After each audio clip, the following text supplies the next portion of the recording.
Welcome back to another episode of Rock Boys Football. It is officially game week for Billy Napier and the Florida Gators. And although this probably will not be the most competitive football game that we see on Saturday, if you're a Florida fan, you're still fired up for this football game because we got a lot of storylines to watch for during this matchup.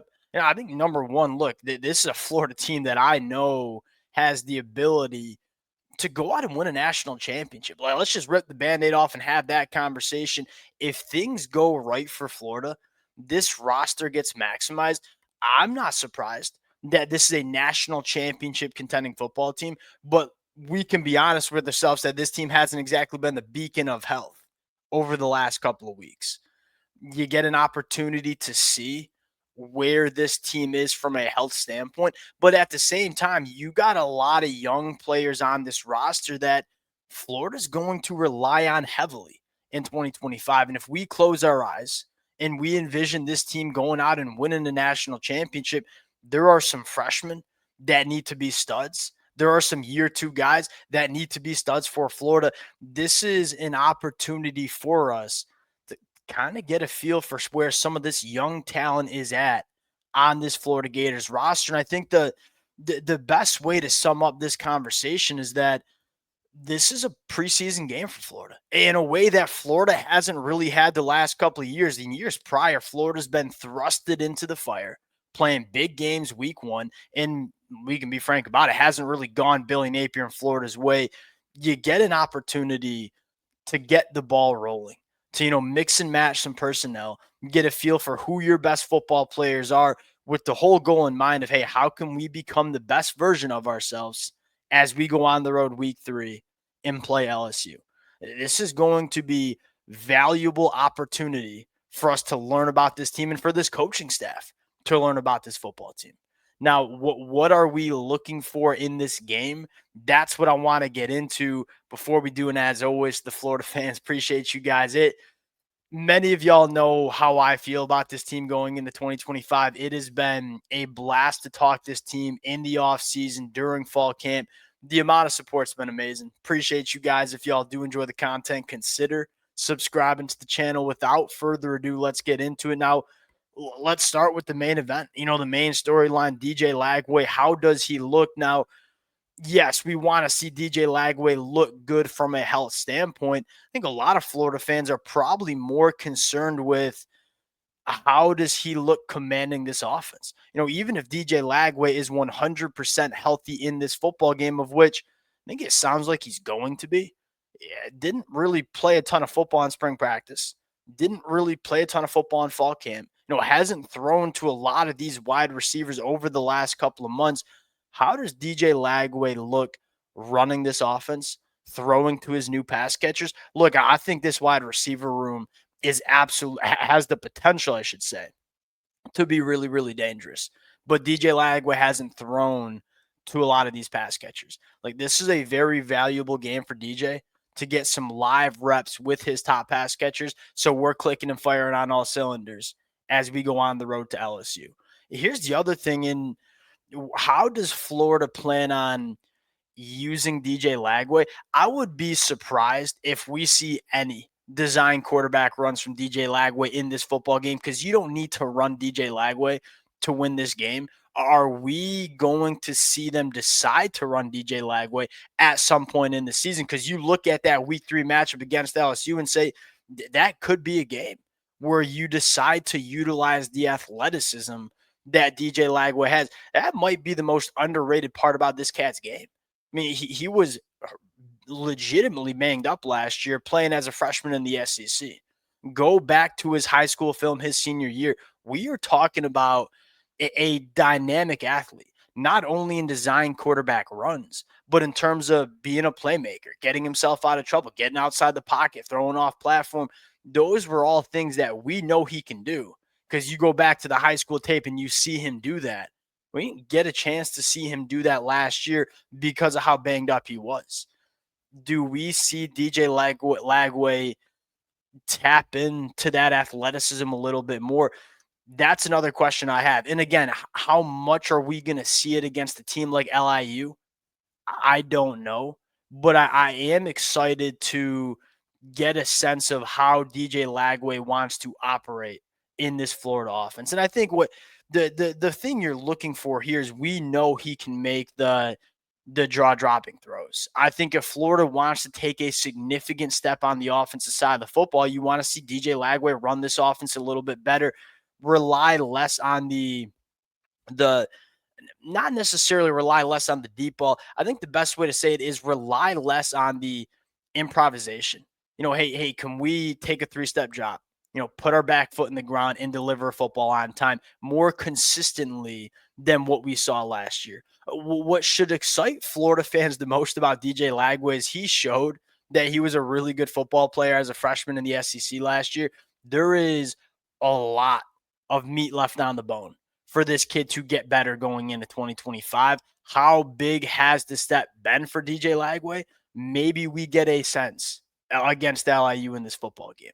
Now, it's not just DJ Lagway for me. Another fascinating storyline is what does the personnel groupings look like for Florida on the offensive side of the football? Go back to last year, Florida ran a lot of two tight end sets. And I think a lot of that had to do with one, that's how Billy Napier wants to run this offense. But just as importantly, there weren't a ton of wide receivers that you were itching to get on the football field last year when Eugene Wilson went down. Adam Mizell kind of flashed, but probably wasn't quite ready in year two. It was Shamir Dike and Elijah Badger. And so you didn't see a ton of 3 or 4 wide receiver sets because I don't think you had 3 or 4 wide receivers that you were really excited to get on the football field.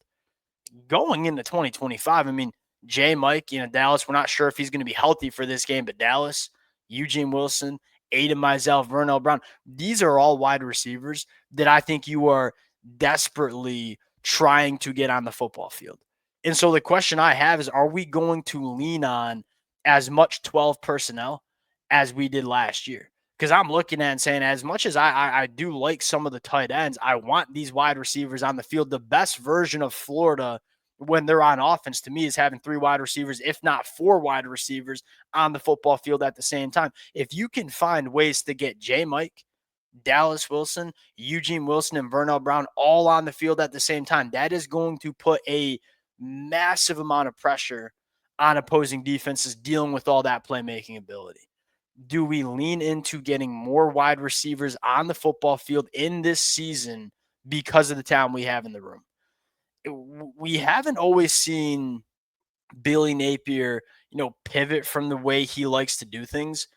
Wouldn't be surprised if we see that a little bit more in 2025 because if you want to run 2 tight end sets, that means Eugene Wilson's off the field, or that means J. Mike is off the field. That means Vernell Brown's off the field. Do we really want to live in a reality where these guys aren't on the football field a lot for Florida on offense? The personnel grouping is going to be really exciting to monitor for Florida. Going to the defensive side of the football, this is where I got a lot of really fun storylines to monitor. For me, look, Tyreek Sapp don't dominate in this football game. Caleb Banks, if healthy, if that boots off, going to dominate in this football game. George Gumm's going to dominate. George Gumm's a guy that we can monitor here. How big is the step that George Gums takes? When people talk about Florida on the defensive line, they look at Caleb Banks, they look at Tyreek Sapp. And look, that's where it starts. Those guys are 2 guys that are probably going to go in the first round of the NFL draft. Well, I'm looking at George Gums and say, hey, can he take a step and become a top 50 NFL draft pick? I don't think it's out of the question. You saw the light flickering for him last year. But what about Jaden Woods as a freshman? Like, what does this kid look like? The feedback that we've gotten from Jaden Woods has been overwhelmingly positive. This is our first real opportunity to get a sense for what this kid's going to be. What about Brandon Bett? What about Jamari Lyons? What about Mekhi Borio? What about a Joseph Mabachu? Does he get any burn in this game? That's another question I'm looking at is, hey, what's the depth on the defensive line look like? I don't have that many questions from a personnel standpoint regarding Florida. One of the questions I do have is, hey, in the SEC, it's one thing to be talented. The great teams are deep. Go look at the Alabama defensive lines. Go look at the Georgia defensive lines when those teams were at top of the conference. That yes, they were talented. They had guys like Caleb Banks. They had guys like Tyreek Sapp. There wasn't all that much of a drop-off when they wanted to rotate their defensive linemen. Where are we at with the depth of this defensive line? I feel like it's a big deal. I feel like that's how you go from good to great. Florida gonna be good. Can they be great? Can they get into that national championship conversation? I feel like the depth of the defensive line, it ain't all that flashy. The more flashy conversations are Dallas Wilson and DJ Lagway. The depth of the defensive line, getting a feel for how many defensive linemen they trust to rotate throughout a season, going to be big. What about linebacker rotation and usage? Two different conversations. Number one, the rotation. Who are your starting linebackers? What does the pecking order in that linebacker room look like? Myles Graham, we know is going to be a stud going into year two. The feedback that we've gotten from Aaron Childs, who I think might be physically the most gifted linebacker in the room, been overwhelmingly positive. I think those two might be your starting linebackers going into 2025. Well, how much does Paul Power get on the football field? How much does Jaden Robinson get on the football field? That's a question. Here's the other one. What's the usage look like? This is, you talk about going from good to great. That's the conversation we're having for Florida. You have, in my opinion, an extremely talented linebacker room. Can we figure out ways for these linebackers to have a bigger fingerprint on the football game? We kind of use the term like Anthony Hill.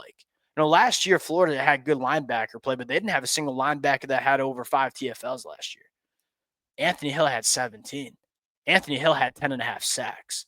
I'm not saying we have an Anthony Hill in the linebacker room, but I'm saying we got guys who can be pretty damn close to that kind of production. Can Ron Roberts figure out ways to get these linebackers a little bit more involved and get these linebackers in positions to put up that kind of production?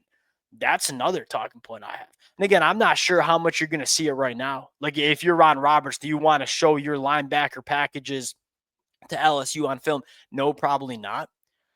I do think we might see a little bit of how these linebackers are going to be used a little different, because you got freak shows. You got guys that can do a lot of different things.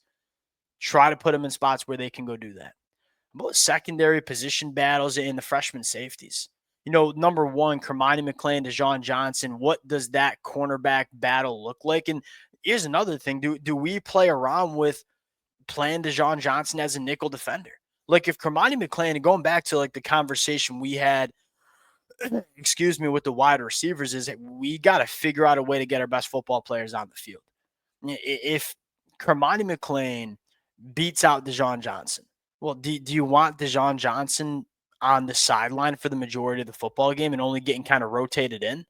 I don't think so. He's probably too good of a football player to be on the sideline for 40, 50 snaps. Well, do we play around with maybe trying to get DeJon Johnson on the field as a nickel defender? We'll see. I think you got three cornerbacks that you like, and you like a lot. You want to get them on the field at the same time. What about the safeties? Lagonza Hayward, Drake Stubbs. You got to get them a lot of burn. Because you again, looking at that week 3 matchup against LSU, specifically that LSU team that has legitimate dudes on the outside that can run. Ideally, you don't have to play your freshman safeties a ton in that football game, but that might be a reality. These safeties, both the freshman safeties, Lagonza Hayward and Drake Stubbs, they need to be ready by week 3 against LSU. So can you get them on the football field a lot in this game and get a feel for where they're at and get them acclimated, so when it's time to go play on the road against LSU, they're ready to provide value for this defense? So again, I don't mean to be disrespectful to LIU. It's a preseason game for Florida, and you got a lot of different storylines. You got a lot of different personnel groupings. Let's use this football game to figure out what the best version of Florida is. So when we go on the road week 3 against LSU, there's no acclimation. We got the ball rolling. That's what I'm looking at. We'll close it out there. Appreciate you guys rocking with today. A laundry list of storylines. We will certainly break down this game. Y'all know how I feel about Florida, and y'all know the storylines that I'm fired up about. Appreciate you guys, and we'll talk to y'all later. Peace.